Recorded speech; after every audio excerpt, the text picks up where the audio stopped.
How's it going? And welcome to episode 234 of On the Wire, proud member of the Pitcherless Podcast Network. I am Adam Howe, joined per usual by Kevin Hasting. We've got a great show lined up for you today as we continue our look back at 2025. Today, staying a little bit more negative, looking at the disappointments, both just what we expected, what's PLV projections projected, and then what we actually got. Obviously, a little bit less than ideal, but we'll get into all that in a little bit. Kevin, how you doing? I'm doing amazing, Adam. We have amazing baseball going on as we speak, as we're recording here on Saturday with the Brewers Cubs win or go home game going on after last night's 15-inning affair. We've had some great baseball the last couple of days, so that's how I'm doing, Adam. Oh man, I mean, it's funny. It's like looking back. It's like you look at all the different narratives that you could possibly think about the different ways that teams could match up against each other. Congratulations, Seattle fans. Like, that's great to see you come back after 24 years and not being in the ALCS. That's amazing. Part of me is like really wanted Detroit to do it just because of proximity to Toronto. So it's nice. It'd be nice to see if there was some I don't know how many people are going across the border in this day and age, but it would have been nice to see the proximity, like Detroit, Toronto, not that far from each other. Well, yeah, but right? Canada as a whole, right? For Toronto. So Toronto, Seattle is a big deal. People come down from Vancouver during the regular season. It's a big deal when Toronto plays in Seattle. Right. And so I think that's going to carry over to the postseason for us there. Yeah. That the beauty of the Blue Jays fandom is that it spans not just a major metropolitan area, but in a third of a continent, ultimately. And so, yeah, congratulations to Seattle, obviously Toronto. We are going to, I'm not sure, we'll find out by the time of the episode. Maybe we'll see how long we go, Kevin. But not if yesterday was any indication.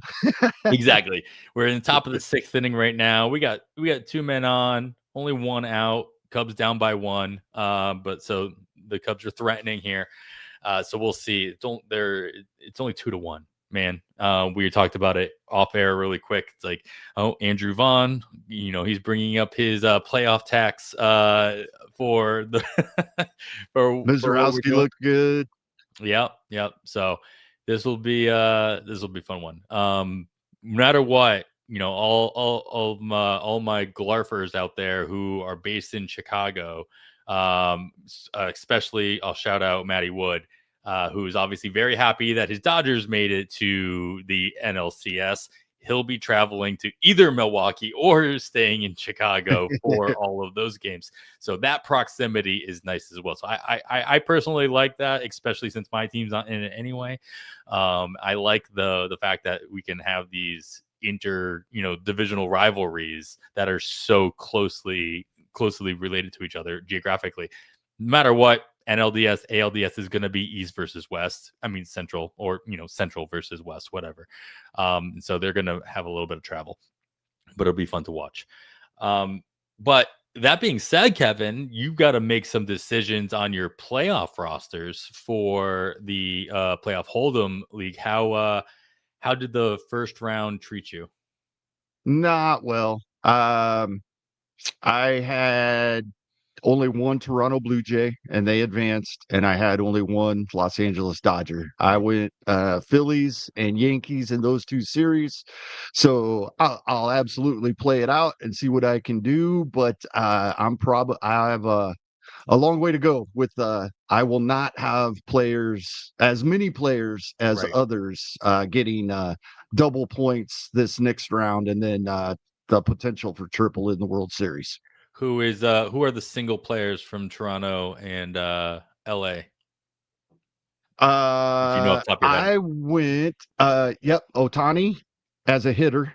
Had him in my lineup, and unfortunately it's not Vlad. It is, who did I have from Toronto? I should know. I think Springer. No, I had Springer. I had Springer from Toronto.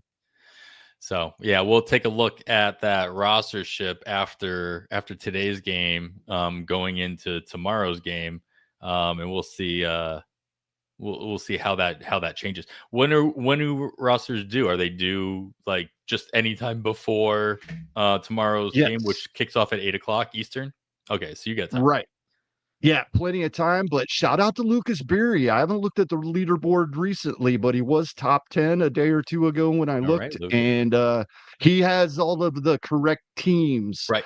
And I don't remember if he has Brewers or Cubs here today, but Lucas, who helped us out on that episode, he's looking really, really good so far in the contest. Nice, nice. Well, Lucas, we'll be rooting for you then. All right. Yeah, exactly. That's where I'm at now. All right. Well, like we said at the start of the episode, last week we talked a little bit about some of the positive surprises, pleasant surprises, if you will, from the 2025 season, especially in comparison to what we might have thought they were going to do, and then obviously what their final line looked like. Today, we're going to look more on the negative side and see what we can't learn from that experience going into 2026, right? Because that's the whole point here. And you don't just look back for nostalgia's sake. You look back so that you can make adjustments and adjust the way that you draft, adjust the way that you target players for going into the next season. So Kevin, I mean, I'm happy to jump right into it, and we'll make announcements. We are in the middle of as you may call it, a too early mock draft through pitcher list.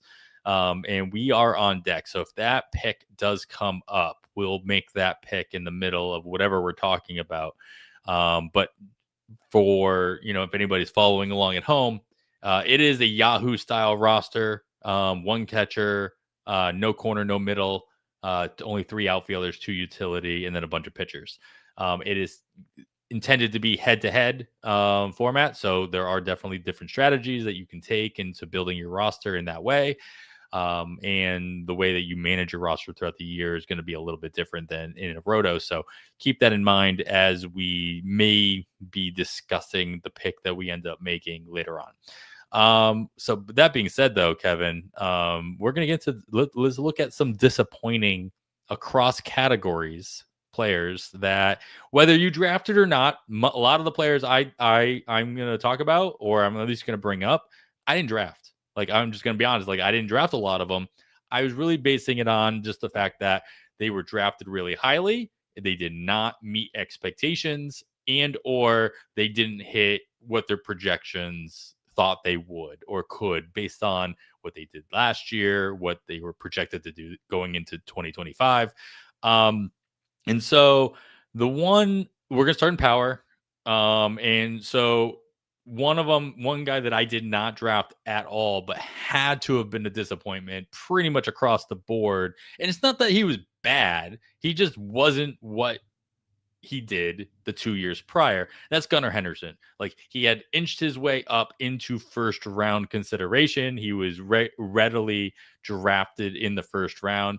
And I had his ADP up here a second ago, and I'll as I'm talking my way through this, I'll try to get this back up. But let's see. Gunnar had a 12, like a 11.89 ADP in the main event. So he was very solidified himself in the first round, with only, 17 home runs compared to what he had done in the past, with the 28 and the 30 some odd home runs the year before. Obviously we're only talking power, like across the board, not bad. Speed was still there, over 30 stolen bases. But overall, this is not, it's the old adage. It's like, you don't win your league in the first round, but you can tentatively lose it.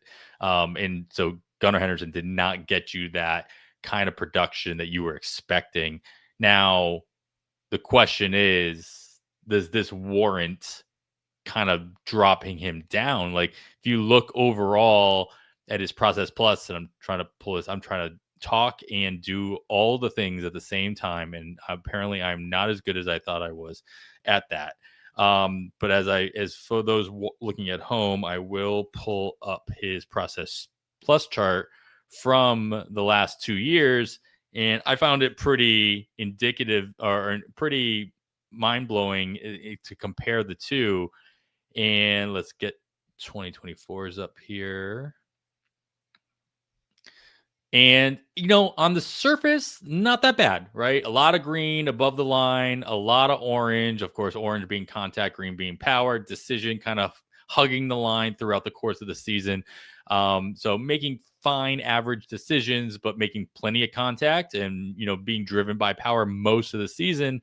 And I'm talking about him as being a disappointment in the power category. And when you start looking at that one, for those looking at home, and then you start comparing that to 2024's off the charts, right? And it's the reason why it pushed him into the first round when he was being drafted in, the second, third round the year prior, even after a great rookie campaign. So which one do you believe in the most, Kevin, going into 2026? Is like it. He did 2 years of 30 or some odd, right around 30 home runs. The underlying stats seem to be fine ultimately from 2025, just the production, total home runs, which is what we're looking at here, not that great. Which one do you believe going into 2026 is the real Gunnar Henderson?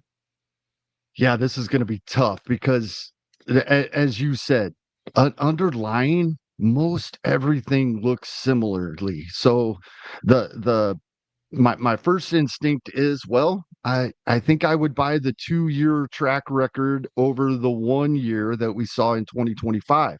However, when you look at the month by month production, it wasn't like he was down for a month or two at some point during the season and had a couple of great months as far as hitting home runs goes. As we're talking about power here, he hit between 2 and 4 home runs each of the first 5 months of the season, then only had one in September. So he was very consistent all season long. This is worrisome, right? Because with a player like Gunnar Henderson, yes, we got double the stolen bases out of him he was projected for.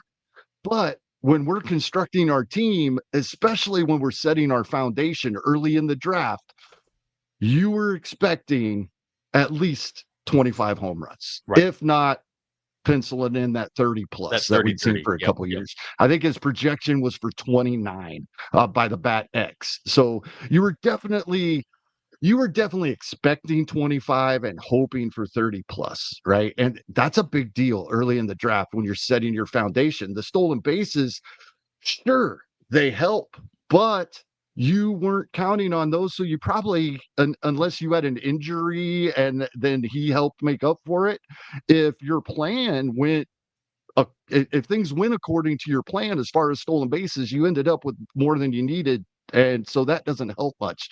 And that's kind of a thing I'm going to bring up with throughout this, where some of these guys had great seasons, but if their great season was in categories where we already were getting that from someone else and we were counting on it, different categories, it still hurts us a lot, even though they overall had a great season. And Gunnar Henderson fits that category, and it leads me to have some concern going into next season. We'll have to see where he ends up being drafted. I don't think I won't take him where he was drafted last season. I won't take him, mid to late first round. Because of that concern and how consistently the home runs were down all season long. Yeah.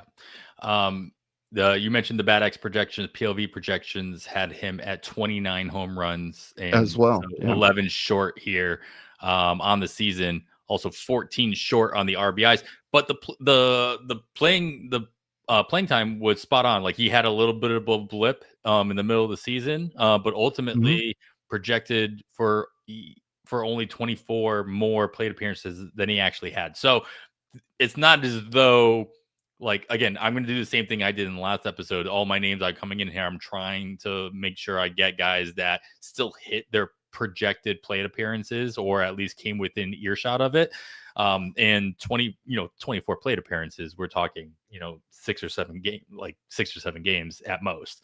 And so we're looking at, spot on of what exactly he should have been doing. And the only stat that Gunnar Henderson outperformed his projections was those stolen bases that we were just talking about, that you didn't necessarily count on. Again, a nice to have, but not.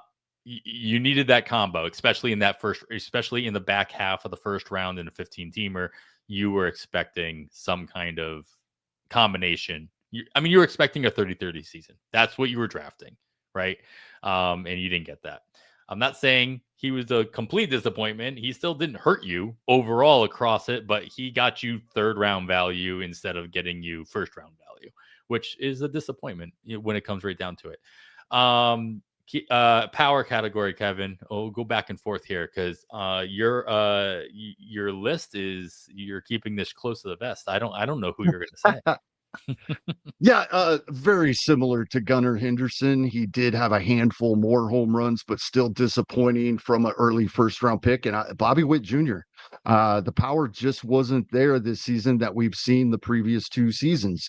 23 home runs, sure. The Bad X had him projected for 28. That's only 5 less.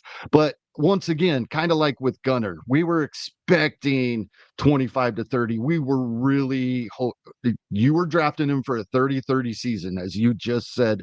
With Gunnar. Only getting 23 home runs is a pretty big hit, especially when it's coming from your first round pick, when you expect that you're penciling those in.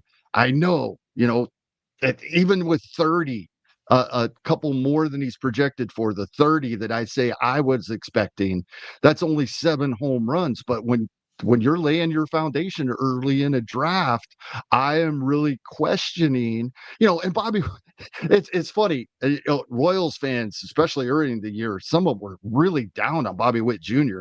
after, it's hard to duplicate a 10.5 WAR season that he had in 2024. Sure. He still had an 8 WAR season in 2025. So we're really nitpicking here, but I think it is a concern when you're making a top 5 pick in a draft. Or do you want to spend that top 5 pick on someone that in 2 of the 4 seasons of his career has hit low 20s home runs? Yeah, it's interesting or funny to watch fandoms in general, like how they react to seasons like this, to players that are locked in, right? Obviously, you're quote stuck with Bobby Witt Jr. for quite a while, so it's not like you can be like, oh, get rid of this bum or whatever. It's like, you're either like, oh man, I'm really disappointed that we're locked into this player. That's, our team made a terrible decision. Obviously, that's wrong. That's not the right way, especially with Bobby Witt Jr. Come on. But like in general, players in general, you can either be like, all right, well, I guess we're stuck with them. So let's look at all the rosy. Let's look at this through rose-colored glasses as best we can. Or you can be a complete cynic, which really depends on your fandom in general.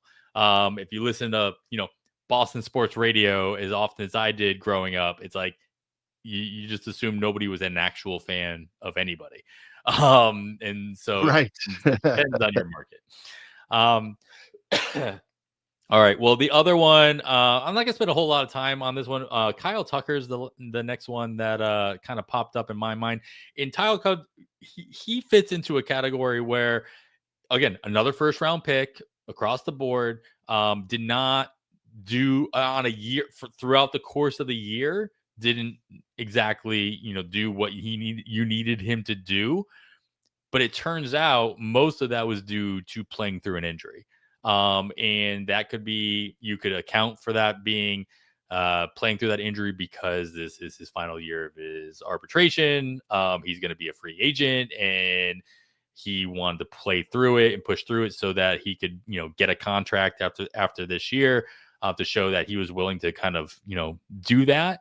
But how much, we talk about, or we think about drafting guys going into a season where they just signed a new contract as a mental thing. It's like, hey, are you really going to target this kind of a player? They just got paid. Are they really going to produce?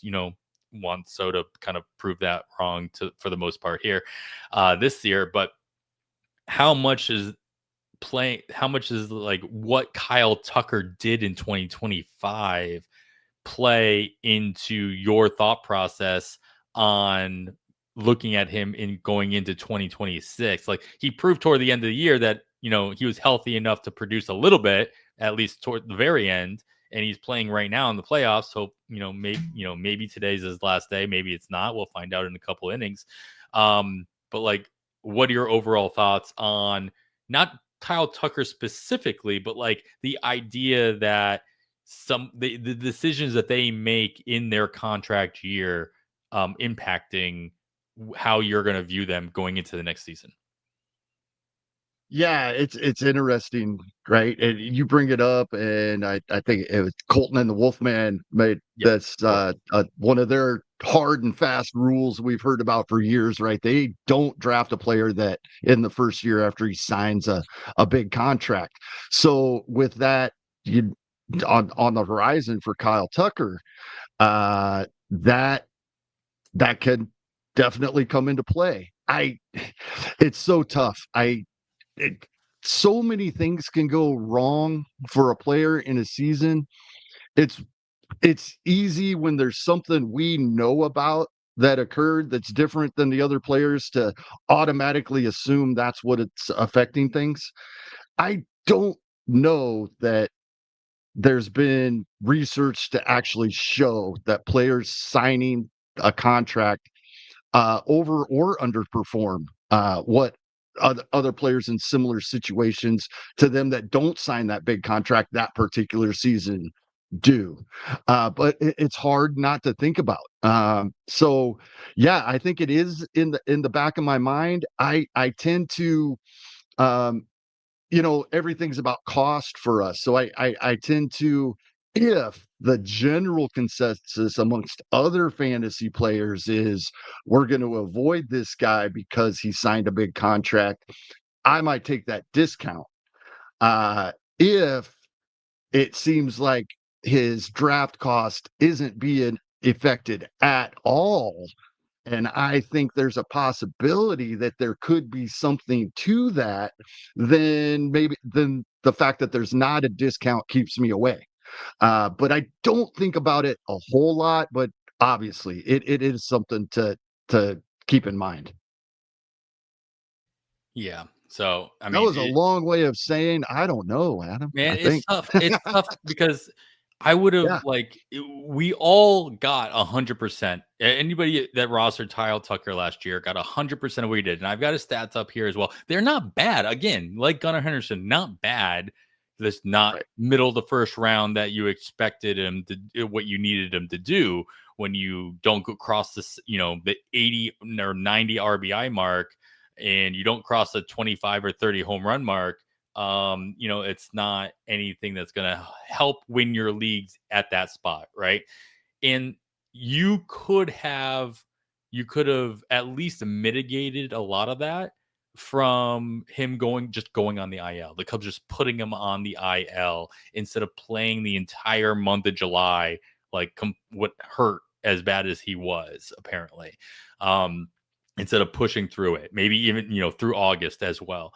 So just the fact that hurt us on the fantasy side. Now, does that show us as fans that he's willing to put in the work? Does this help his next team feel a little bit more confident about his work ethic and what have you? I don't know. Maybe some teams look at that as a stupid decision. Like, you shouldn't have done that because you actually hurt your team more than you did than you think you did. So it would have been nice to have seen him go on the IL, even for a minimum stint, if not, a 3 or 4 week period. I could have got somebody else in that roster spot that probably would have performed at very minimum the same as what he did, right, during that time period. And this wouldn't have hurt as much. Maybe he didn't hit any home runs during that time. So it's not like you would have lost out on any of the home runs that he hit. And so, yeah, just an interesting thought experiment here to look at. We always look at contract years as a very positive thing in general, right? So it's like the guys want to go out. Look at Carl Schwarber. If anybody didn't know, he's in a contract year. And so like they want to go out, prove themselves. This is why some guys sign 1-year contracts just so they can continue to do that year in, year out until they get that perfect season where they can cash in on it. But yeah, it's just something to keep an eye out, especially in the first round. This is what makes for me what makes Kyle Tucker specifically a difficult analysis going into 2026 is, you know, he only played 130 some games and got to his 22 23 home runs. He was projected for 31, so he wasn't quite on that pace, but he was between 25 and 30 on that pace. If he'd have got his 145 games he was projected for, I would guess. But he was so good in 2024 before the injury, where he had 23 home runs in just 78 games, that's what we were salivating about at draft season coming into 2025 even. I wonder if the realistic expectations are going back to kind of just forget about that injury shortened 2024, toss those out, and those 30-25 seasons what he was close to a pace of this season. Maybe that's what we're looking at, and I'm certain that's what projections are going to give for us is probably about 29 30 home runs, 24 25 stolen base projection. And I think coming into 2025, because he had just been so good for half of 2024 before his injury, we were looking for more than that. Yeah, and like I said, we're not going to spend too much time on him, but we've already spent more time than I thought we would. It's interesting because what happened in 2025 is going to impact what a majority of the projections use, and it's the most recent data, so it will be impacting his 2026 projections more so than most projections will take into account 2023 2024. And so just the fact that he did spend so much time, as I have his process plus chart for 2025 up right now for those watching at home, how much data is actually going to impact his 2026 projections is kind of outstanding in a way. So Kevin, do you have any other power names worth talking about before we move? Actually, you know what? Before we do that, we waited too long. I'm going to let everybody salivate for that, and we'll get right to it after this quick break. All right, Kevin. I buried the lead long enough. Who else do you have in the power category that was a disappointment in 2025? Well, the big disappointment was injury here. However, that wasn't the only disappointment for Jordan Alvarez, right? In spite of all that missed time, we got 199 plate appearances, right? We got about a third of a season out of him. We got more than a third of what we've gotten out of Jordan Alvarez anytime other than one season in his career. He's only been over 600 plate appearances one time. That was 2024. To only get 6 home runs in 200 plate appearances from Jordan Alvarez is concerning. Yes, I understand it was injury and injury related. This is going to be tough going into 2026 as well. With what are we going to project for a 29-year-old healthy, hopefully, Jordan Alvarez in that power department? It's so tough. he missed so much time. So in Right. that draft, in that mock draft that we're in, Jordan Alvarez went at the back end. This is a 12-team league, back end of the third round, right before Roman Anthony, right after Bryce Harper. And so just like he hurt so many people by the amount of time and the way that Houston handled it in both communication and just like not knowing if they knew, like, how many people here listening thought they lost all confidence in Houston's, you know, ability to actually handle injuries just based on Yordan Alvarez. How many times they came back and be like, he's so close. How many times did we talk about it on the podcast and be like, oh, it sounds like he's so close, and then 3 months later he's still out. Like what is going on? I think we've been half told jokingly, he was coming back 3 times before we discovered he had a broken hand. it's like in hockey where they just say, you know, Yeah. your Lower lower body. half hurts. I'm like, okay, Yep. thank you. Like that's all you have to do. That's all you have to say in hockey. In baseball, you're supposed to be more clear, like about exactly what the injury is, or at least what part of the body is affected. And man, so once you find out it's a broken hand too, it's like all bets are off. You always worry about the hamate. You always worry about power coming back. And a couple of players have kind of proven that wrong, especially if handled correctly. Matt Olson comes to mind. But when not handled correctly, we've all kind of seen, you know, how that can impact. So injuries always tough, no matter what, because you're always going to part of your brain will always draft on the what ifs. Like, what if Yordan Alvarez was healthy all season? Look at what Byron Buxton finally did this year, right? Yeah, right. It's like sooner or later it happens. And whether or not you're cashing in on Yordan Alvarez in the 3rd round and then he gets you and that's the question, right? Like where is it worth it to take that kind of risk where you get, because if Yordan Alvarez is healthy all year round, you're all but guaranteed to get at least 2nd, if not 1st round value, especially in the power categories. But can you guarantee that that'll happen? Like, how far down are you willing to draft him to get that possibility? And at least in this draft, it's 3rd round apparently. Right.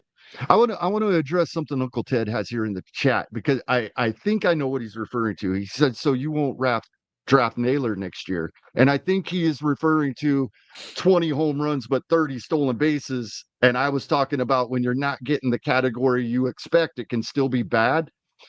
Josh Naylor was only projected for 23 home runs. Yeah, he had 30 last year. Yeah, I might have expected more like 25, but Josh Naylor was pretty close to his projected home run total.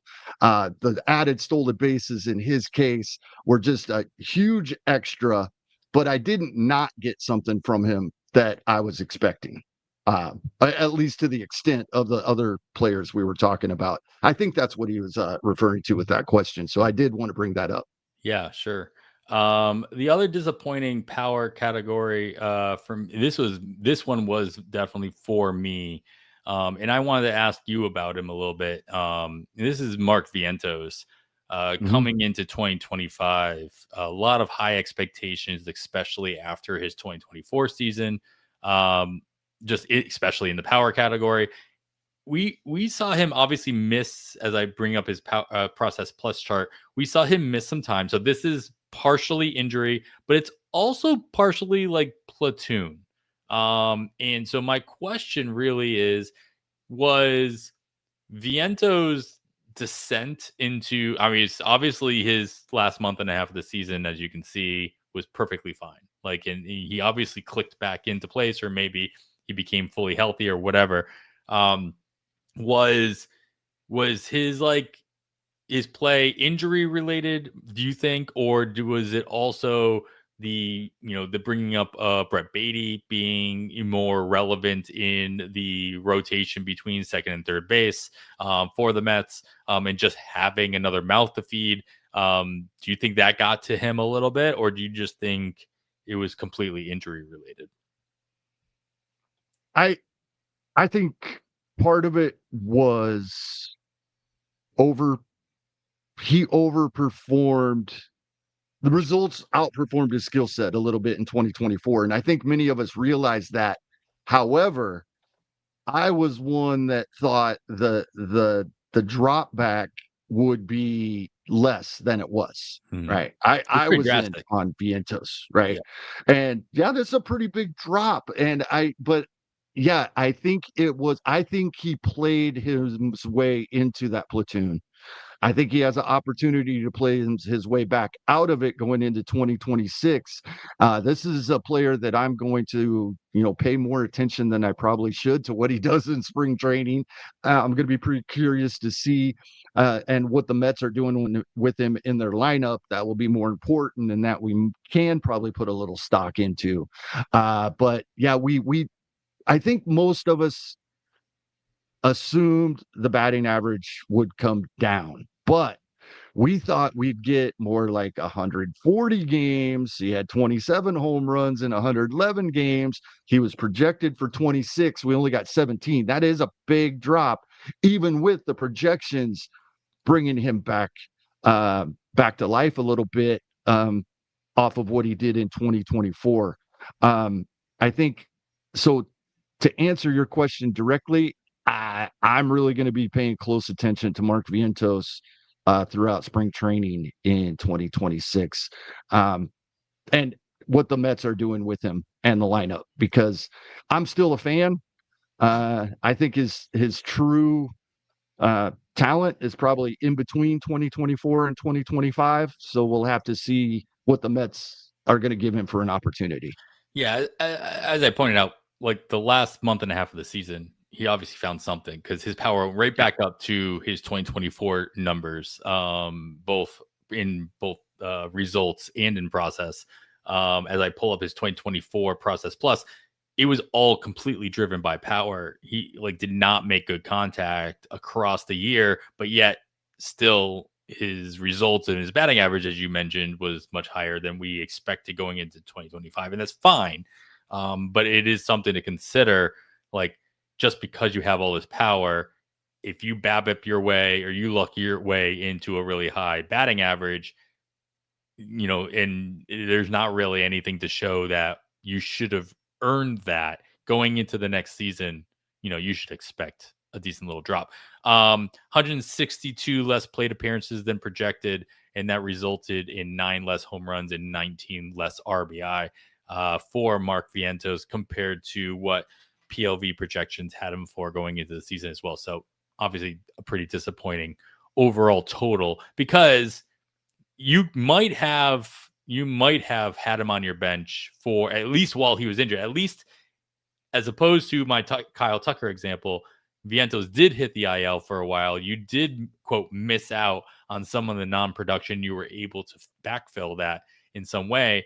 But when he came back, hopefully you put him right back into your lineup and got that last, 70 days of the season, or excuse me, like 45 days of the season of production out of Vientos. And you weren't completely you weren't just dropping him, but you might not have gotten anything out of him. All right, Kevin, any last power category players of note, or should we move on to speed? We should move on to speed. Can I go first? Yeah, please. This is timely. I have Bryce Turang, who just went yard in the NLDS. I have Bryce Turang, and similar to the way we talked about a lot of the guys in the power category, Turang was the opposite. Turang hit 2.5 times the amount of home runs he was projected for, and he just went yard again in the NLDS here. But his stolen bases, right? He was off of his projection by quite a bit, right? And this is what you counted on. This is why you drafted Turang where you did. And no, we can't project a guy for 50 stolen bases. Very rarely will you ever see a projection that high. But after 50 in 2024, we didn't expect him to get less than half that many in 2025. I think you were disappointed with the 24 stolen bases out of Bryce Turang. Sure, the home runs boost, that's nice, but then you're still looking to replace those stolen bases. This is, as I talked about this in general when we started the show, but to continue just a little bit, this is why I'm not a huge fan of just using auction dollars projections when I'm drafting, because those dollars come from a lot of different places. And so we need them for it to spread out amongst the categories. That's why we do our show the way we do it. So a guy like Bryce Terang, as great as a season as he had, it was disappointing if you drafted him for the stolen bases, Yeah, which you and you did. did. Let's be honest, you Yeah. did. You drafted him for nothing else. And it's like I was joking with a buddy of mine who I was playing in my home league during head-to-head in a head-to-head playoff matchup, and I still had Jose Caballero in my lineup, and I specifically had him in my lineup. Hopefully, I could get a stolen base or two out of him in the week, and that helps, right? And he hits a home run on that Sunday against my Red Sox because he had already been traded to the Yankees. And so guy texted me. He's like, "Hey man, I'm just trying to watch." Like I'd already beaten, like I would already was running away with this game with this week. And he texted me. He's like, "I'm just trying to enjoy the game in peace. Do you really have to go and do that?" And I'm like, "Listen, I don't pay Jose Caballero to hit home runs. The home runs, That's not right. his job." And Terang's the same thing. It's like, yeah, you're nice to have the double-digit home runs, but you're not writing it down, and you're not etching it into stone. You're not expecting it. And he did get 12 less. I mean, again, PLV projections, 12 less stolen bases than projected, outperformed every other counting stat that he was projected for, including batting average, which is always nice. But again, if that's what you're drafting him for, you are disappointed. I will say speed is two categories: stolen bases and runs. He did more than outperform the runs category based on how much playing time he did get. He got 66 more plate appearances than he was projected. It came with 34 more runs scored than PLV had projected him for on the season as well. So that was a nice plus. But again, it was a nice thing to have when you were drafting him. Again, you were drafting him for speed, but more specifically, you were drafting him for the quote 50 stolen bases he possibly could have gotten, and he didn't get those for you. So I think most people aren't necessarily disappointed in having Terang on their roster all season as a whole, but you may have not hit you might have had to do a little bit more work in the stolen base category throughout the season than you expected you would have had to do. That's all. The one that popped out to me in the speed category is somebody we talked about a little bit earlier, because I'm very curious to see how people are reacting to him going into 2026 drafts. That's Michael Harris II for Atlanta. I mean, ultimately, especially in the last month of the season, he did everything he could to compact an entire season into 1 month.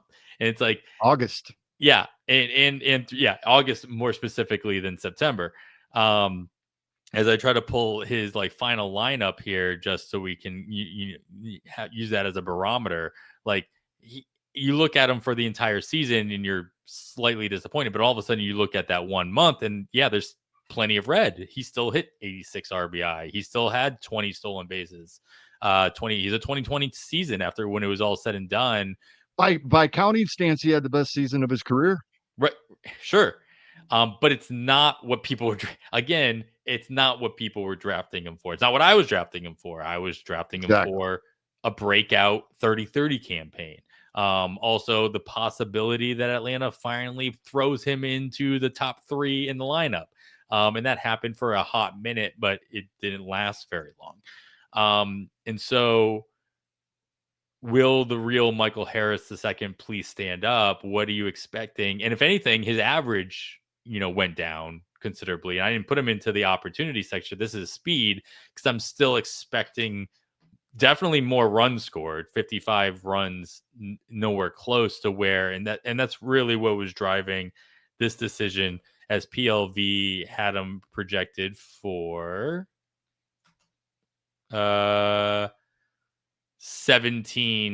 22 more runs than he actually scored. He actually outpaced his stolen base total from PLV projections, but 22 less runs scored, and that comes with being outpacing his plate appearances by 22 plate appearances as well from his projections.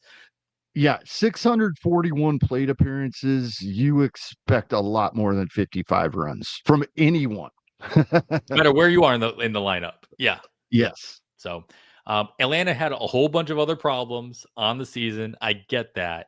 But yeah, there's the fact that he was able to bring up that many plate appearances. Like Harris was pretty much, he was healthy all season as well, so he didn't really have much excuses there. The only reason he didn't get to 700 plate appearances is because he spent most of the season in the, the sixth or seventh hole of the lineup, in the bottom third of the lineup for the most part. So you move him into the top of the lineup. I don't know that he scores that many more runs, and maybe that is more team contextualized than anything else. But how are you expecting to I mean, Michael Harris, we are in this mock draft. We are in the 10th round of a 12-teamer, so we've crossed the 100 player mark. He is not a top 100 player so far in this draft. Well, no, he won't be. Where do you expect the market to kind of like even out? Because he was going in the the 3-4 turn in a lot of drafts last year, regardless of teams league size. Yeah, and I think he's going to go in about that same spot. And I've been in on Michael Harris in that spot in years past, and I think I will continue to be in 15-team leagues. Sure. I think I'm making that distinction as you were talking about him, and as we was looking at this, and prior to the show talking, that's kind of what I came up with, because the overall numbers are fine for a roto season, and we're still hoping for more. Sure. Right. But in a 12-team league where we're turning and burning our rosters on a weekly basis, I think there's so many weeks when I had Michael Harris in my lineup and he should not have been in a 12-team league. In a 12-team league, I can probably at least expect more in a short term from someone other than Michael Harris II, playing matchups and such. But in a deeper league, in a 15, he's good enough, even where will be drafted. If I can get him in the 6th or 7th round, around pick 100 in a 15-team draft, yeah, I'll throw him in there, set and forget, get my 2020, and hope that batting average rebounds a little bit, but even the 250 is fine. So I think Michael Harris has become a deep league play for me, not not in 12s or less where I'm gonna be churning my roster, because I should churn him out of it and I won't. That's a great point to make. It's just like whether or not you're going to like set and forget that kind of position. But it's funny is that you're talking about like in a 15-teamer, he's still going to go in at that 3-4 turn, right? But in a 12-teamer, unfortunately, but if I could get him at pick 100, like he hasn't been picked in the sure, first 100 yet. yeah. But in a 12, that's a 12-teamer though. That's a 12-teamer. Yeah. It's like the dynamic of how much value somebody like what Michael Harris brings to the table is in a 15-teamer. We talk about this a lot with pitching, but I don't think we talk about it enough with hitters. In their boringness, if you will. The boringness becomes so much more valuable in those deeper leagues where your rosters are that much thinner, and the replacement value is so much lesser on the wire. Had to get the titular line in there somehow of the podcast, but to see him kind of jump back up to the 3-4 turn in a 15-teamer and not blink an eye at the fact that he hasn't gone in the top 100 in this 12-teamer shouldn't be that surprising, right? It shouldn't be that surprising in general. And I think part of it with Michael Harris II as well, he's still 24 years old and he has over 2,000 plate appearances. So yeah, some would say he's got 2,000 plate appearances. We know who he is. I don't think that's what I would say. It's amazing that at 24 years old, he has the experience and gained the knowledge of 2,000 plate appearances. There's another level coming. I still think there is. All right, speed. We're gonna keep going in the speed category, and I'm trying to stay on target with this clock that I see in the top left corner of our screen. and it's telling me that I should take one more quick break. All right, Kevin, keep going with in the speed category. Again, speed category, 2 categories here: stolen bases and runs scored. What name popped out to you as a 2025 disappointment? Yeah, number 1 overall pick in some leagues, right there with Aaron Judge, Bobby Witt Jr. But I Shohei Ohtani. A lot of us expected this. I know that. A lot of us, and there was a lot of talk about it earlier in draft season, that he probably returning to pitching, especially when he was still rehabbing as a pitcher, but going to play full-time designated hitter. No, we did not expect him to go 50-50 again. You can't expect that from anybody, but nobody expected anywhere close to 50 stolen bases. I don't think, not people I talked to, but he was projected for over 30 and he gave us 20. That's nitpicking. But once again, if you had one of those first couple of picks in a draft, you draft Shohei Ohtani, you're penciling in, right? His projections were for uh 42 home runs, 31 stolen bases. So he overperformed in home runs once again, just like he did in 2024. But that if you penciled in 30 stolen bases when you made that draft pick, he came up short. So you were spending FAAB dollars later trying to find him, unless you drafted one of the guys that surprised us in the other direction and got you more stolen bases than you were planning on. You had to go find some stolen bases to make up for what you weren't getting. Yeah, that again, we're really really looking at one category here, and it's so hard. You mentioned Shohei Ohtani. I got to go find Ohtani's player card. I got to throw him up here on the screen. We're talking about disappointment, and all I see is a sea of red, and Right. it's hard to track, especially if you're watching and not listening for whatever reason. I don't the caption doesn't match the picture. But you're right. I mean, PLV had him for 15 more stolen bases, and he outperformed his projected playing time as well. So at least with PLV, 73 more plate appearances than they expected him to get throughout the course of the season. Helps that he's leading off pretty much the entire season and playing pretty much every day. And so yeah, I will say again, speed is 2 categories. We're only talking about stolen bases with Ohtani. Hard to not look at the first place finish in runs scored, outpacing his projection, at least for PLV projections, by 33 runs scored. As a disappointment. I'm laughing at him because I forgot who your other speed player was, and I just looked, and people listening are going to think we just hate everybody that's taken in the first round. But we don't get to talk about the first round players very often in season. So No, we're, yeah, so we're we have to take nitpicking here. advantage now, right? Yeah, Well, exactly. just to get into it, I mean, Ellie De La Cruz was my disappointment for the exact same reasons you brought up Ohtani, right? Yeah. He outperformed his run scored as well by projections. He outpaced his plate appearances by 42. He scored 16 more runs than PLV had projected him to.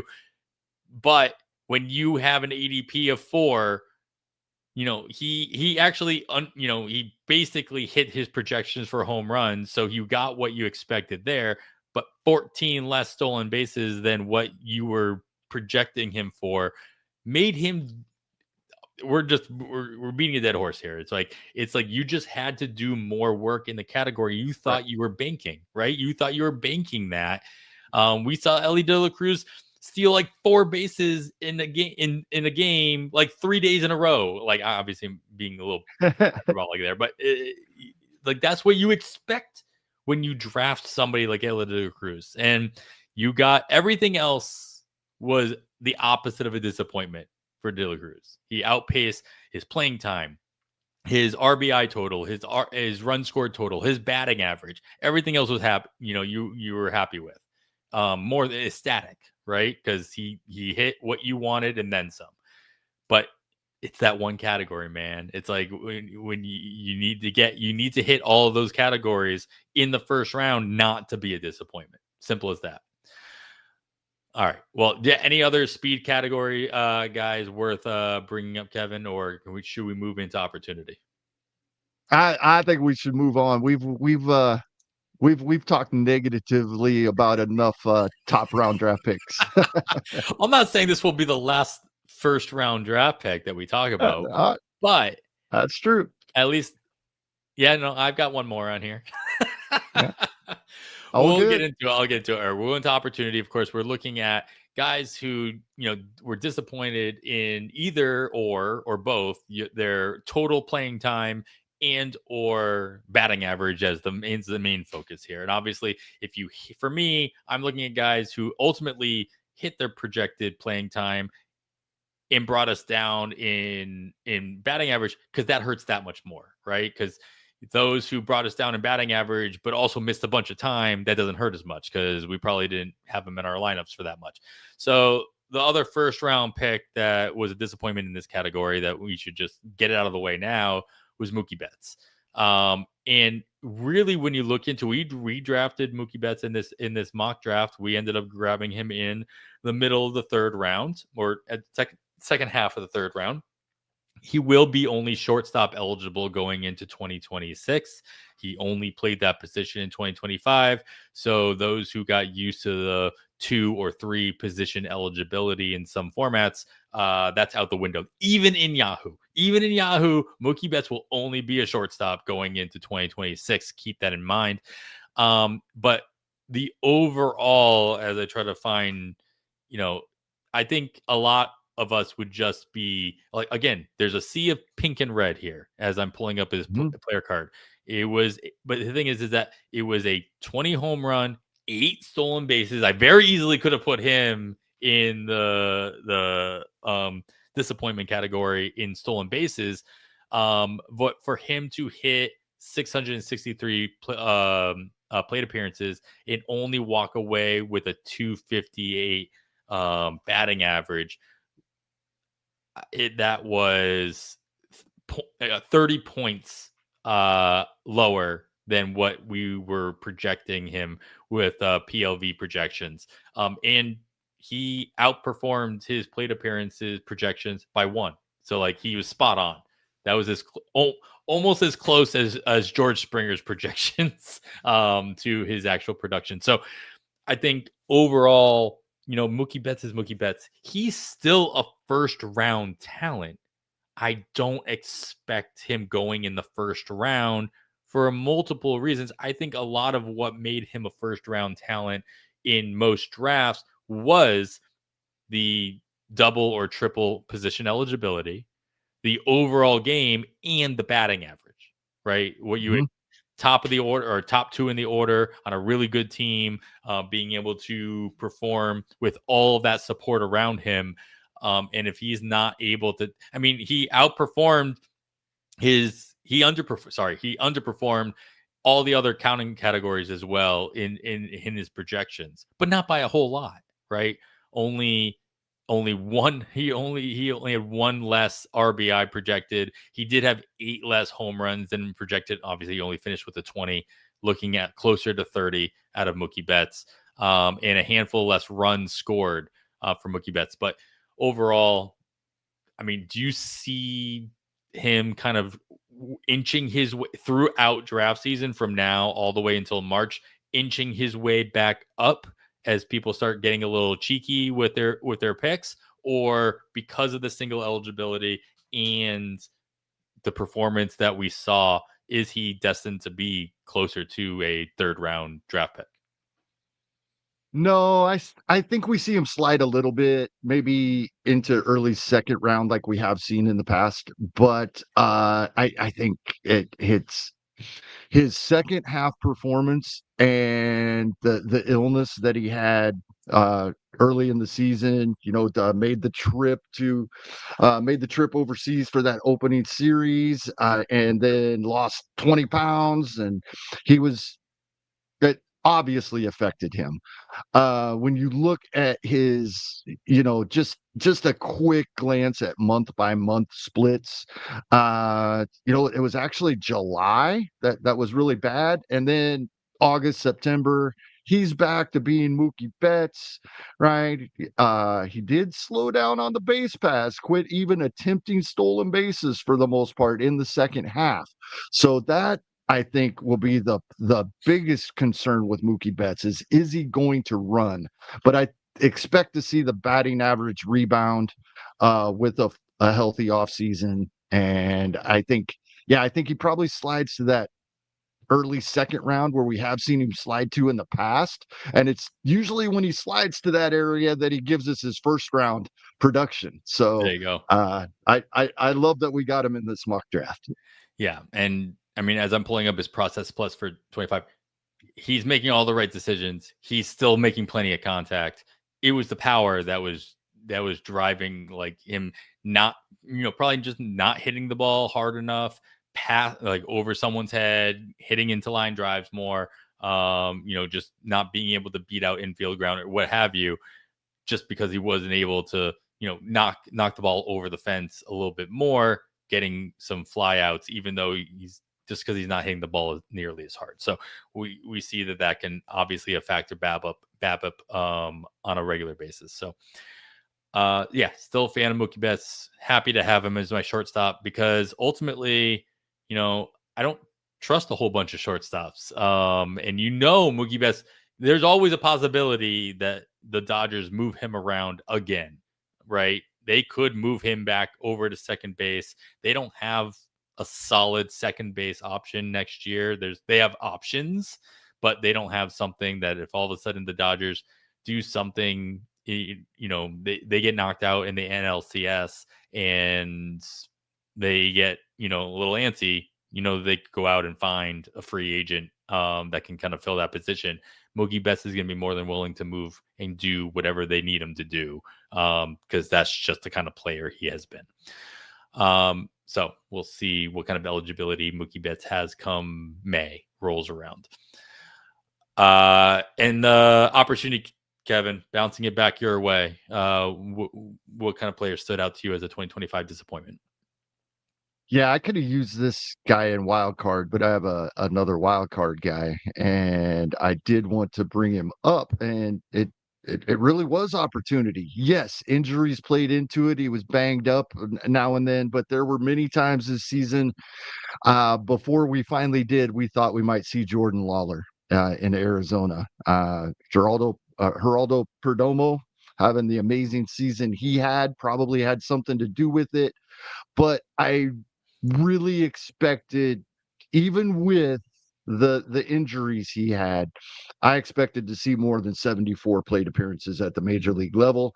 I also, batting average being a part of this category, only 74 plate appearances, but sub Mendoza line batting average when he had hit 313 in 300 plate appearances at AAA this season was definitely disappointing as well. I just think Jordan Lawler is somebody that they're going to find a spot for because Perdomo isn't going anywhere. As we talked about off air a little bit before the show, but yeah, I expected more opportunity out of Jordan Lawler, and hopefully we see that in 2026. Yeah, where does he play? Like what kind of role does he play for Arizona going into 2026? Like, yeah, because I agree with you that I expected way more out of him just in the playing department, like playing time department, never mind actual production. What kind of role he plays for Arizona going into next season is enigma wrapped in a mystery, what have you. All right. Well, the one that kind of popped out to me just based on, just overall expectation, and maybe it's because he's coming back from basically a missed season, but still projected to do, much more than he actually did for all of our teams was Matt McLain. Still drafted. He was a top 100 draft pick. Drafted across all main events, obviously, ADP of 85 or lower than 85, did outperform his playing time, projected at 15 less plate appearances than he actually hit. But that hurt that much more because his final line brought in a batting average that was 37 points lower than you would have liked to have seen. The question really is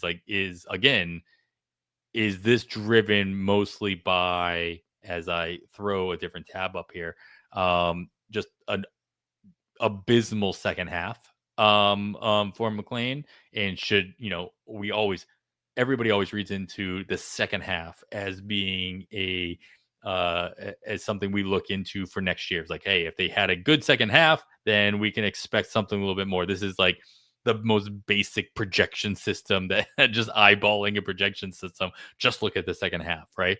And his process plus chart is completely below the line throughout, July, August, and September across the board. Do you expect Matt McLean to have a full-time role going into 2026 after what we kind of saw out of 2025? That's a great question because we talked about it a lot throughout 2025 when Matt McLean was in and out a little bit, coming back and the underperformance, everything that you were just talking about. But about Cincinnati being crowded, and then things would happen and they didn't need somebody. But when I look at Cincinnati's roster currently, the way it sits, Ellie De La Cruz is the shortstop. We know that. Cabrian Hayes, if he remains with the team, is probably the third baseman, right? Sal Stewart's going to be in this lineup. And when I'm looking at roster resource right now, they have Matt McLean as second base and Sal Stewart as a backup infielder. He was getting his playing time at first base when he was getting playing time late in the season, Sal Stewart. We've been seeing Spencer Steer there quite a bit. He played some left field, but we talked about when Noelve Marte came back, they got TJ Friedel out there, right? Austin Hayes, their outfield is full. So that's not even talking about Will Benson, who will get some playing time once in a while. I think Matt McLean is a trade chip. I really do, which is tough coming. Right. He's been a lot better in the past than we've seen him recently. So that's a tough trade to make because you feel he's more valuable than what other people are going to want to give up for him. But I do not see a scenario where Sal Stewart is not in the lineup consistently. So something's got to give. I'm worried about Matt McLean's playing time. That's how I'll answer your question finally. Is this just like a thing the Reds are going to do? They're just going to trade their young their second baseman like every 2 years and see how that works out for them? Yeah. Yeah. Yeah. I mean, maybe it works out.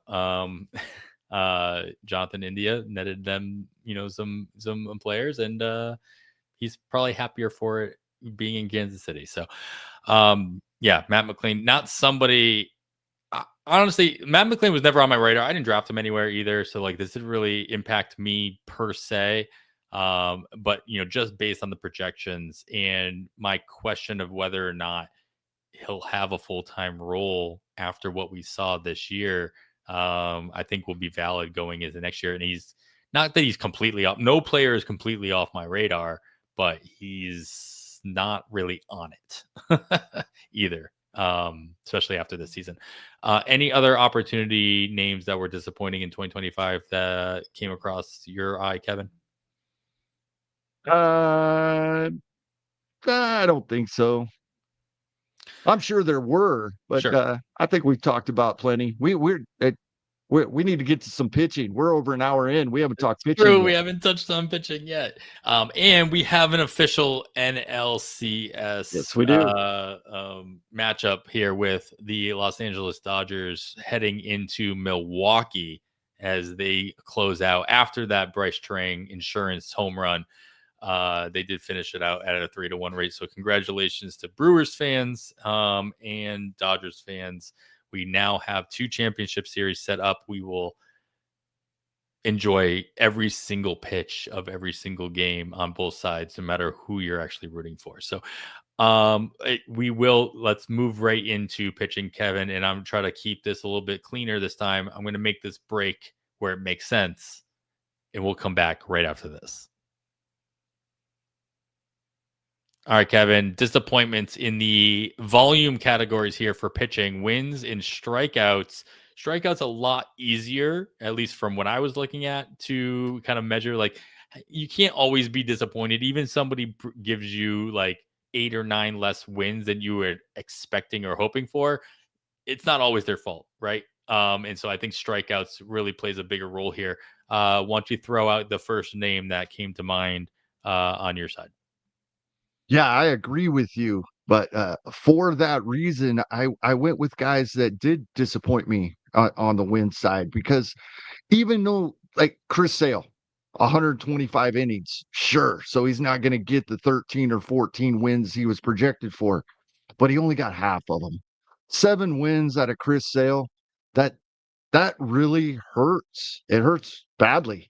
There's not with how volatile winds are, and we know there are things that we can look at, the quality of the team, right? And we thought that that Atlanta was a lot better than what they ended up being, and that's probably the end of this analysis. But when you draft Chris Sale where you did and you only get 7 wins, that's tough to recover from.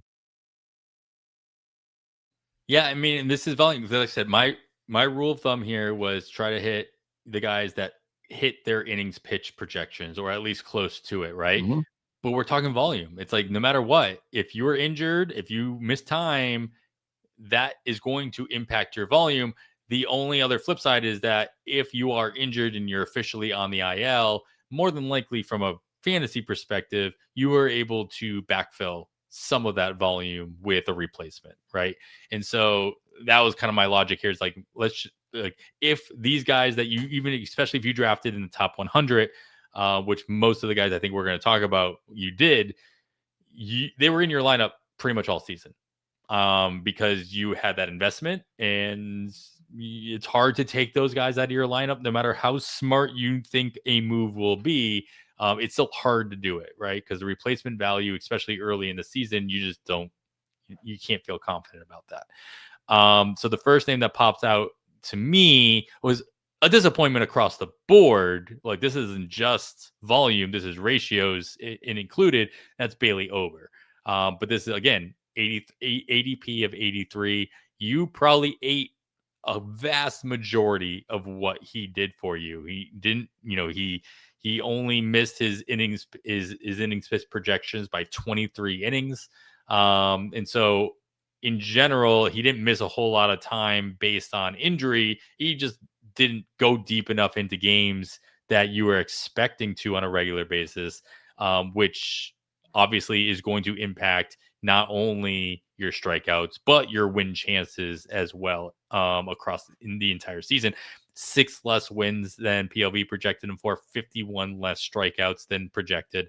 And of course, like I said before, the ERA and the WHIP not helping you either, especially since he was in your lineup most of the time as well. So Bailey Ober, I'm starting to have less confidence in the Minnesota Twins as a pitching location in general, especially like after Pablo Lopez's injuries that he was dealing with for a good chunk of the season, and just the way that we've talked about they seem to treat their younger starting pitchers coming up. Like, it took a while for Bailey Ober to even get to a point where you trusted him to go into the 5th inning. Overall, do you have a similar feeling for the Twins organization, or is it more just disappointed in the season from Bailey Ober?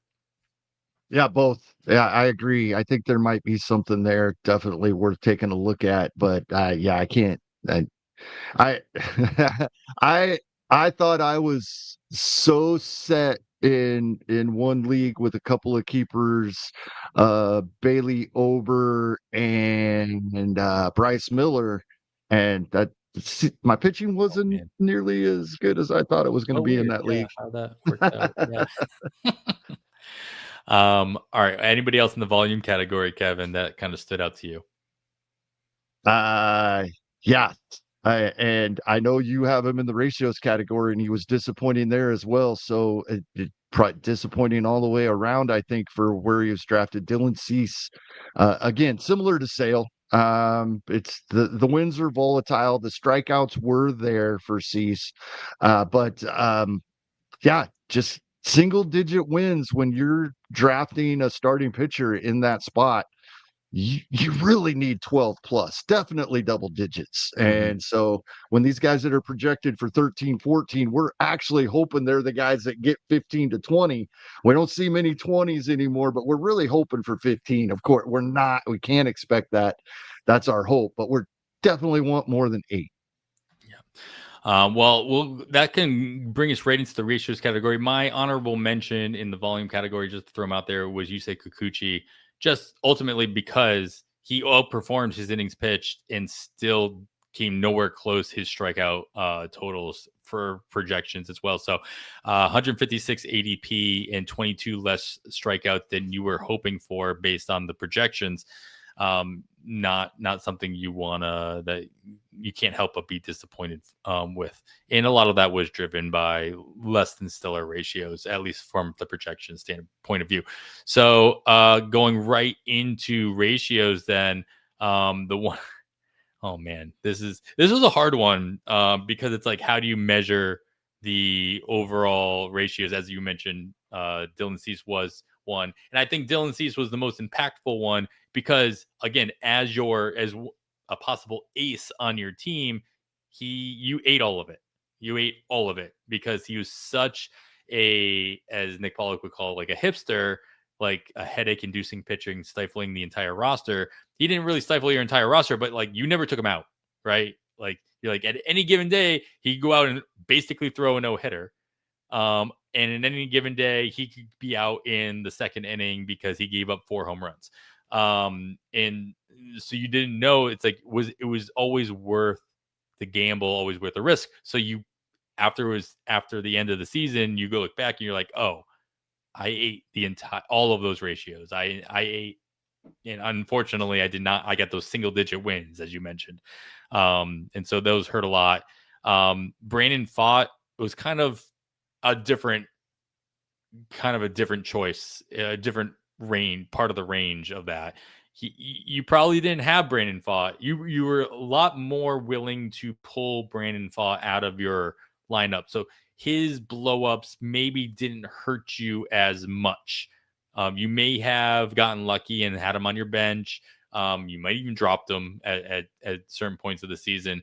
So the fact that his ratios came in at 133 higher in the ERA department and 15 points higher in the WHIP department didn't hurt you as much if you were able to cut bait at the right times.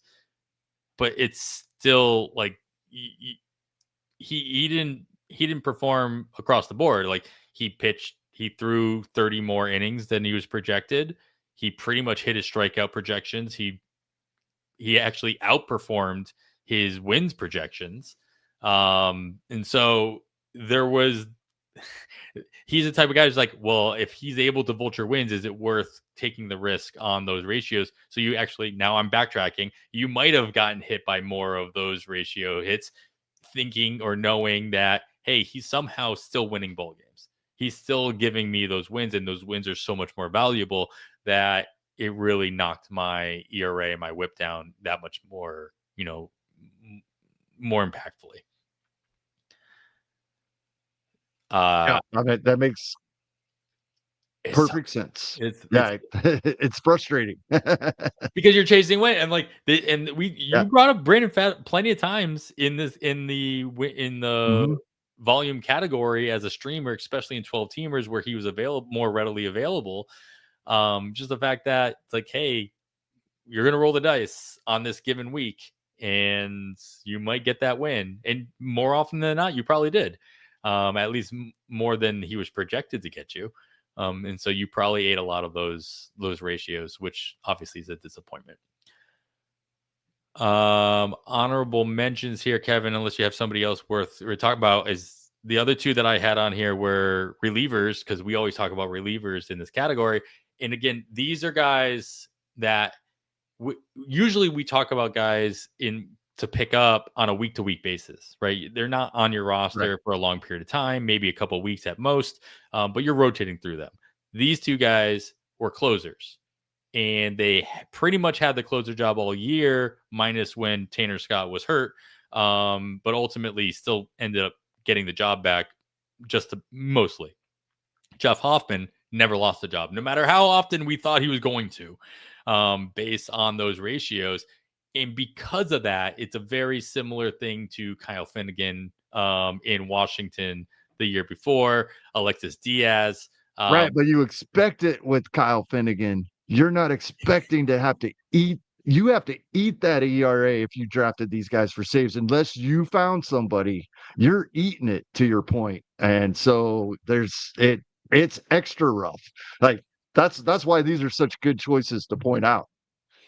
Yeah, they're Because you're guaranteed that absorbing that ERA. you absorb that entire, and it's granted, it's only 6. It's not as impactful as a 4.37 ERA for 68 innings isn't as bad as a 4.37 ERA for 168 innings for a starter.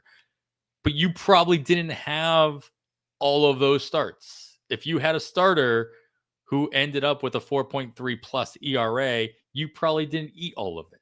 Like, he was probably a team streamer at best, if not somebody that you were jumping in and out of your lineup and dropping onto the wire. You had all of Jeff Hoffman 68, unless you dropped him in the last 3 weeks of the season because you had saves all locked up, right? So yeah, that's definitely the point I'm making here. How do you avoid that? I don't necessarily know. I don't know you do, like, just putting that much more effort into your draft capital and drafting the top. I mean, Jeff Hoffman was in theory a top closer once he was pretty much guaranteed the job in Toronto. Yeah. And so I don't know how you necessarily avoid that or kind of see that coming. But yeah, because relievers in any capacity are so hard to predict year to year. Yeah, absolutely. Go listen to In the Pen and Rick Graham and Jay Crumpler. Talk about I have a couple of another couple of starters in ratios as well. One, I think at least I did, and I know a lot of people got away from Zach Gallen. And then he did have a couple of nice starts in the second half, so he was getting picked up, but then he'd blow up again. I was glad I'd gotten rid of him because I'd have missed the good starts and gotten him back in my lineup for the bad ones, right? So I was fine with that. I had moved on from Zach Gallen halfway through the year. The one that was tough, and especially because it's just as bad as the ERA was, and the WHIP 1.27, not as bad, but definitely not good. But Sandy Alcantara, right? This is tough because ratios are why we draft him, right? He plays for the Marlins. Right. We're not expecting much more than the 11 wins he got us. The wins are great. He's never been a big strikeout guy. We're not expecting the strikeouts. We draft Sandy because his ratios are going to be so great. He'll get us those double-digit wins pitching for the Miami Marlins. And an ERA over 5, yes, it was bad fairly early. So hopefully people got him to their bench and then off their roster. But I personally ate quite a few of those starts early in the season before I made the move and got him out of my lineup. Yeah, it's tough. I mean, just even talking about Gallons, like I talk about Jeff Hoffman, you ate all 68 innings of that ERA in that WHIP, but we're talking 192 innings for Gallen, 174 innings for Sandy. Like, right. You might not have eaten 100% of that, but I guarantee you ate more than 68 innings worth of that. And that's a And lot you more ate more impact. than you would have if his name wasn't Sandy Alcantara. Yes, and there's the name factor as well, of course. Excellent point. And draft, the draft capital as well. So I mean, Uh, all right. Well, I threw out some closers in there, so let's talk about the disappointing areas in saves specifically. Obviously, these are all going to be, and I took the low hanging fruit here, so I'll just start off here. I mean, it's hard to, really quantify the, disappointments here. And I definitely can't necessarily use innings pitch or my idea here. It's just all these guys that I'm about to mention, Ryan Helsley, Mason Miller, Devin Williams, they all moved or got moved into a non-closer situation closer to the deadline. Obviously, Devin Williams had his own, issues. It doesn't help pitching in New York in general. But as once they acquired a couple other relievers who ultimately one of them basically took his job, or what he had left of the job, in David Bednar.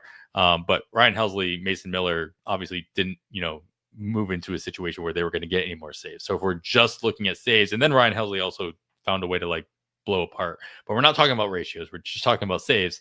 You know, I'm not worried about either one of them. Well, I'm not that worried about either one of them going into 2026.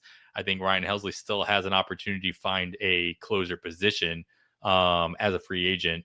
Mason Miller very well could end up being. I mean, Rick Graham seems to think Mason Miller will be the closer for the San Diego Padres going into 2026, assuming Robert Suarez opts out of his contract and looks elsewhere. Now, obviously, he might not, and they can move. They could keep the dynamic that they already have in San Diego. But I don't necessarily expect Devin Williams. I mean, Dave Bednar's got another year with the Yankees in arbitration. It'll be his final year of arbitration. I expect that if they offer him arbitration, they're going to kind of keep him in that role for the Yankees. I don't know how much they trust Devin Williams to. I mean, even though they traded for him for that purpose, but all three of these guys obviously were a disappointment. But this is a weird category, right? You can move on once you know when that role changes. Simple as that. Like once you knew, right? We talked about like maybe you're not dropping Ryan Helsley right away, but like I wouldn't blame anybody for dropping him either right after the deadline or a week after the deadline, just because it's like you're not going to get what you needed out of him in his new position. So you didn't really eat a lot of that. And you didn't hurt you. Well, Ryan Helsley might have, but Mason Miller didn't hurt you, even though he wasn't getting all the saves. But you could have moved on pretty pretty easily once you realized that he wasn't going to get any more of those. Anybody else that was kind of disappointing in the saves category, or any comments on any one of these guys that I just brought up? I want to bring up a couple of guys that were had opportunities and didn't take advantage. And Sure. you know, he ended up having an injury, but earlier in the year, Jose Alvarado, he looked so great. They finally start giving him that opportunity in the ninth, and it seems like it, people are like, Kevin, you've seen this before. Why did this surprise you? I guess it didn't surprise me, but it was disappointing, right? Jose Alvarado had opportunity. I thought he might take more advantage of. I think some of us thought Luke Weaver might get a second opportunity in New York. I was all about he wasn't going to be the closer last offseason coming into the season, but then I think we thought he was going to get more of a shot. The trade deadline kind of all of their acquisitions threw that out the window, right? And so those were a little disappointing. And then the Emmanuel Clase early in the season was very disappointing in performance. Later in the year, what happened? I guess the bright side was at least we knew we were losing him. We knew we had to replace him, so we weren't throwing out there a guy that wasn't getting us saves, but he was taking up a spot in our lineup, and torching our ratios. He did that early in the season, but he had righted the ship and he was performing very well. If you spent that draft price on Class A, you were horribly disappointed to start out, and then you thought, all right, we're going to get there. We're going to get our saves. The ratios are coming down. Everything's going to be just fine by the end of the year. And then the suspension. So yeah, we have to bring up Class A a little bit, I think. And then I get the question is like, how do you value Cade Smith in Cleveland going into 2026 with so much cloudiness, so much ambiguity about that situation with Class A? Never mind how you value Class A, but like Right. we already saw in this draft, in this mock draft that we're doing, Cade Smith just went right around pick 100 overall in this 12-teamer. Probably the, if I'm just counting really quickly, 6th or 7th reliever off the board. If you're doing a draft today, a real draft today, can you roll the dice on that situation in that manner in a top 100 pick? I think I can. Yeah. If things work out for Class A and he is back on a roster, it's usually not with the team he was on when something like this went down. So I think Cleveland will move on from him, even if we do see Class A pitching in 2026. Yeah. Class A still with what does Class A's contract look like? He's still in arbitration. Great question. Right? He's got an extension through the 2026 season. So with club options for the 27 and 28 season as well. So he'll be with, if he's not either let go or traded, he would be with Cleveland for next season as well. So we'll see how that kind of irons itself out. But Cade Smith, obviously kind of the next man or the man in Cleveland going into the season, regardless. We grabbed Josh Hader pretty late, I think, in comparison to where we'll start seeing him go in real drafts. But like going back to some of my picks, Ryan Helsley will be on a new team next year. You think he worth a gamble, assuming he finds his way into a role? There's a lot of closers that are free agents right now, or they will be, once the World Series ends. And I don't know necessarily. I mean, every team could always use a closer, right? But like, yeah, would you roll the dice on Helsley finding his way into a closer position? Yes. Yeah. Especially in a draft and hold, because I can use him even if he's not getting me saves. Fair enough. There's a point in a draft and hold season where Ryan Helsley with 0 saves will be in my lineup. Yeah, fair. For more than 1 week. Yes. Yeah, it's all but guaranteed. All right, cool. So let's move away from saves, and we will close out with some wild card choices. But before we do that, we will take one last break. All right, Kevin, I've got one name. I don't have a lot to say about it, but it's more of like, I love your pick. It's more of like a mentality that we go into every single season with, right? Where you get so excited about the guy who's getting called up. You didn't expect it. He kind of forced his way in, and you couldn't help but get hyped about him. Of course, this is Cam Smith, the other Smith in Houston, who you couldn't help but drive up your draft boards after the spring he had, after all the hype around him about how you just assumed he was going to be playing every single day. And to his credit, he played most of the season. He just didn't play at all during the season. Once he couldn't find his way back from the ultimately abysmal start of the season. And he had some pockets here or there. But overall, obviously, you can't even say he was disappointing in comparison to projections, because projections didn't have him for anything, not even starting any games.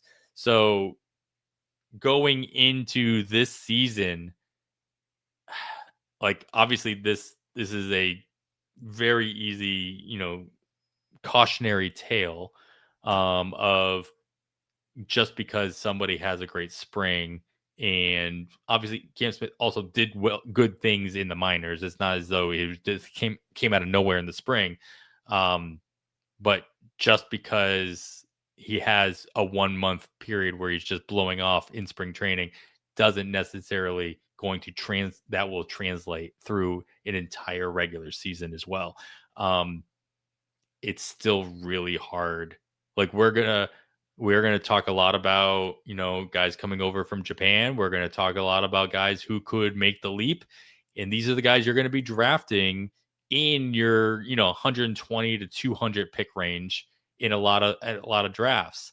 And sometimes they inch their way up to closer to a pick 100. We talked a lot about this with Bobby Witt a couple years ago as he made that roster and he jumped over the 100 pick mark. I don't think Cam Smith necessarily made that. What was Cam Smith's ADP? I don't even have that. Cam Smith. That's Josh Smith. Wrong Smith. Will Smith. Cam Smith. 276 ADP. So no, he didn't come anywhere close to the 100 mark. And this is the main event ADP. And so at this point, he was drafted in all 57 leagues.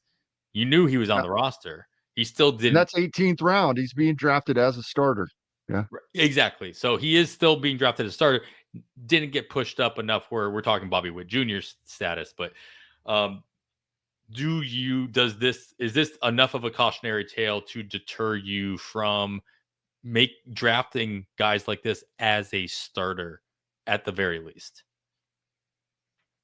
I don't know. I think where he was going, I'd still be okay with. I think that 18th round, you're taking some chances. I think I'm curious to see how others evaluate this performance going into 2026, because if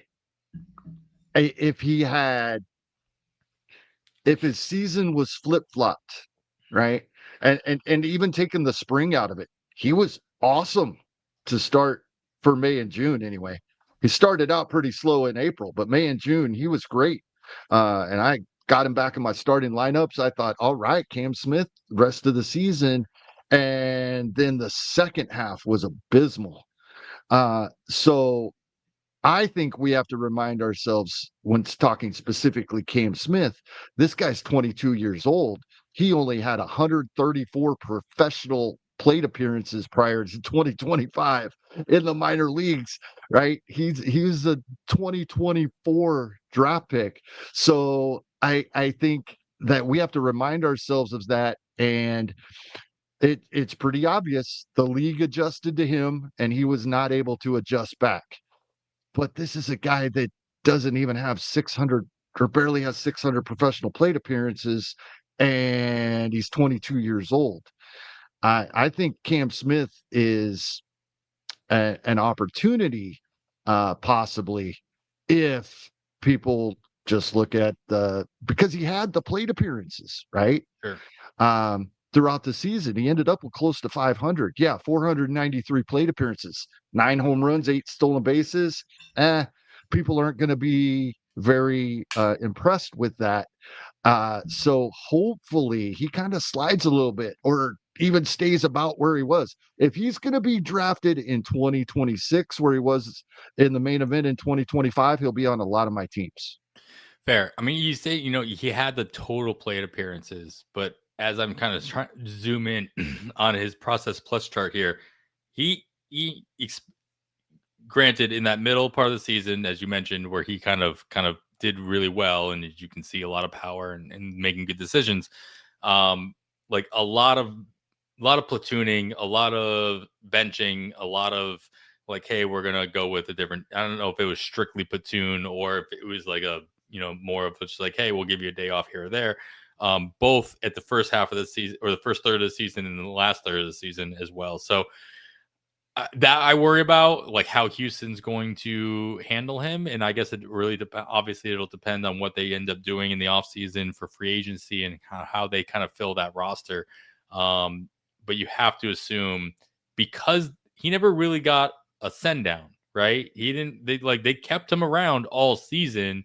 It's not as though they were like, all right, you're not making adjustments, go back down, work on some stuff, come back up. Maybe I'd be a lot more worried if that were the case. But the fact that they held him all season long in Houston, and just let him work it through at the major league level instead of chalking it up to, oh crap, we called you up too early, you're only 22 years old, whatever the case, whatever excuse they wanted to use, makes me more believe on your end that, he'll be playing a little bit more often, and he'll cross that 500 plate appearance mark once again in 2026 in some capacity.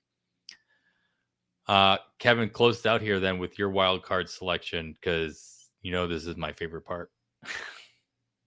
Yeah, I gotta go. I gotta go with my Kansas City Royal. Had good underlying numbers, bad results. Jack Caglione. I'm gonna be all over him going into 2026. The one adjustment that I hope he can make is a little more loft, more consistently, because he was smoking the baseball on the ground way too often. I don't think he is going to be the next Eric Hosmer at first base for Kansas City. I think he will lift the ball more. Remember, he was just drafted a year ago. Now, Nick Kurtz had much better results. And I think Jack Caglione, as I told you off air before we started recording, I know this time last year or early in the 2025 season, when people were waiting for Caglione to come up, many thought he could do what Nick Kurtz did. I still think he can. And in fact, I'm pretty confident in that, because yeah, he was really hitting the baseball hard. I think this is just a couple of things. I'm not worried about him at all. The results were bad, very bad. But yeah, Jack Caglione, disappointing as a wild card. I spent more on FAAB for him in individual leagues than I've spent on any player in a long, long time, if ever, Adam, and did it in multiple leagues. So it hurt me a lot, and I was disappointed. But I'm not deterred. I think he has a great 2026. Nice. All right. Yeah. We're talking about in this mock draft that we're doing, just if you're not going to get a first baseman that's going to get you a whole bunch of categories, there's a whole lot of players that are doing pretty much the same stuff. And if you can take advantage of, assuming, Jacques Caglione will have a full-time role and be playing. I mean, first base is a weird position. Is, where is, for Kansas City, excuse me. Obviously with Vinny P, Salvi playing some first base as well. Is Jacques just playing outfield pretty much the whole time, or DHing, or is he playing both? What do you see his role being? At least for a couple more years, we're hoping Jack Caglione is our right fielder. While so Salvador Perez can catch and play first base and DH on days when he's not catching. Vinny Pasquantino at first base, so that's kind of logged up. Sure, Jack can get some DH days when Salvi's catching and Vinny's playing first base, but I think the plan is for him to be the right fielder. All right. All right. Well, luckily for us in this mock draft, he still did get 10 games at first base. And in Yahoo, that will keep him eligible at first base and outfield. So he will be a late round flyer for us. So anybody in that mock draft listening to us, keep an eye out. We might not get him now. I don't know. Hey, speaking of said mock draft, are we up? We are up finally. I was hoping this entire show we were recording this somehow would happen. And I think we're picking Perdomo, right? We are at pick 113 overall. This is like about the middle of the 10th round, and Perdomo is still out there. and we don't need a shortstop per se. We did draft Mookie Betts a little bit earlier, but we can't really see a reason not to take advantage of the fact that Perdomo is still out there. Have you, in the last hour 44 since we started recording this, have you changed your mind on that? No, I still agreed with the way we were talking off air. I would take Perdomo over about half of the shortstops that have been drafted in this draft. If we'd have known, we might not have taken Mookie Betts, Right. but we didn't. We took Betts, and this is, as I was telling you when we brought it up, like he is the one player I'm curious to see. And the drafting holds that have begun, there won't be enough of them that have ended. I was like, maybe we have ADP, but I doubt it. I'm not even going to look because I don't think we do. But the 50s and the DCs have begun drafting on NFBC, so it won't be long. Maybe next week we'll have an answer of where he's gone in at least a couple of drafts, because he's one. The two players that I am most curious to see where other people are valuing them was Perdomo and Jack Caglione. I want to see where they're completely opposite reasons. One Right. had a horrible season, the other one had a great one. I'm in on both of them. I want to see what other people think and where I'm going to have to draft them. And hopefully it's a spot where I can kind of plan on that and adjusting the other positions I'm drafting earlier in the draft based on them. Yeah, so we locked in Perdomo as our pick, Geraldo Perdomo, of course. Yeah, the other guy that I'm most interested in, and that's the fun thing about these mock drafts, right, is that you can do that. You can just do the mock draft and not pick the guy that you're actually targeting just to see where the field is looking at him. And I'd be tempted to have just let Perdomo keep going, but I mean, To see where he went. Yeah. yeah. Um, I had to have think that somebody would have figured it out by now. It also, like with all drafts, right? The room that you're drafting in, not only the players that are drafting against you, but also the platform that you're using. We're using Clicky Draft, and it's a great platform, but you're also using their ranking system as you're like trying to find players. And Perdomo is still ranked at like 174 on that. So whether you're using a player rater or the auction calculator or your own projections that you already have, like you're not always using the same, whatever the most common ranking is that everybody sees is going to impact. It's like why we always say, like, don't look at ADP when you're drafting, right? It's like just look at your own things, but you can't completely ignore. There should or could be a setting. If the dev teams on all of these platforms wanted to, they could be a setting that they could turn on. You could turn off ADP. Like don't show me ADP as I'm drafting. Right. Like, no, we're not gonna do that. Cool. Well, we got Perdomo. We'll see what we come around. Michael Harris is another guy that I'm interested to see. We talked a lot about him earlier on in the season, so we'll see how that irons itself out going into. Yeah, Michael Harris is so funny because that 2025 was this way. 2024, we thought he might fall. He doesn't. I've always talked to myself into, okay, didn't fall, but I guess I'm still okay with it. And now I'm already at that point, as I told you, with at least in 15 team leagues. And yeah, you would think he would fall a little bit, but then when you look at the overall numbers, maybe he doesn't. There's not many 2020 guys out there.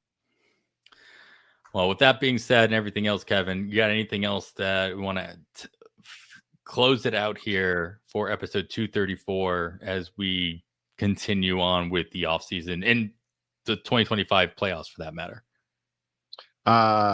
Enjoy the games. I think we covered this earlier. Players being drafted early, it does matter how they get to their value. So I know, I think there the reason years ago, right, when I was reading, I'm sorry, I'm going to ramble a little bit. Ron Chandler would talk about he didn't like projections at all, right? And I understand that. But I don't just want to say this guy's okay at power, this guy's good at power, this guy's great at power. I want to put a number to it. Obviously, we can't we can't expect to get the exact number that we're projecting out of guys. I get that. So you can't go too far that way either and just have on your spreadsheet, oh, I have 187 stolen bases. I'm good. I'm going to hit 298 home runs. I'm good. No, that's not what's going to happen 99 times out of 100. And even if it does, they're going to not come from the players in the spots where you were expecting. But I do want to put a number on it so that I have a better idea other than just saying, oh, I think I have enough power. I think I have enough speed. I like putting the numbers to it.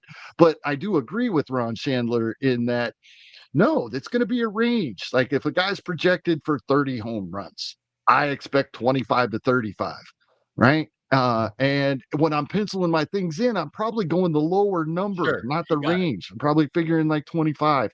So those early round guys that got to their auction value dollar value and performed that, that's fine and dandy. But if they didn't do it the way we expected, it hurt us. And that is something to pay attention to. But we talked about that earlier, and I just rambled plenty more about it. Yeah, I mean it's absolutely warranted to bring back up because yeah, you're right. We talk about it, especially in the speed category, but in any kind of volume category, if that's what you're expecting, and you are drafting accordingly after the fact, it hits you that much harder. When you again, you have to just do more work that you didn't As you expect.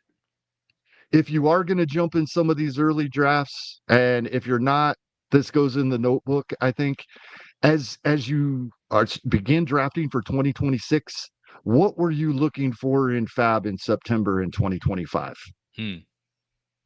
Keep that in mind. Yeah, and could you find it? Yeah, exactly. All right. Well, with everything else and all of that, Kevin, that's going to do it for episode 234 of On the Wire. On behalf of Kevin Hasting, I am Adam Howe. Thanks for listening, and we bid you goodbye.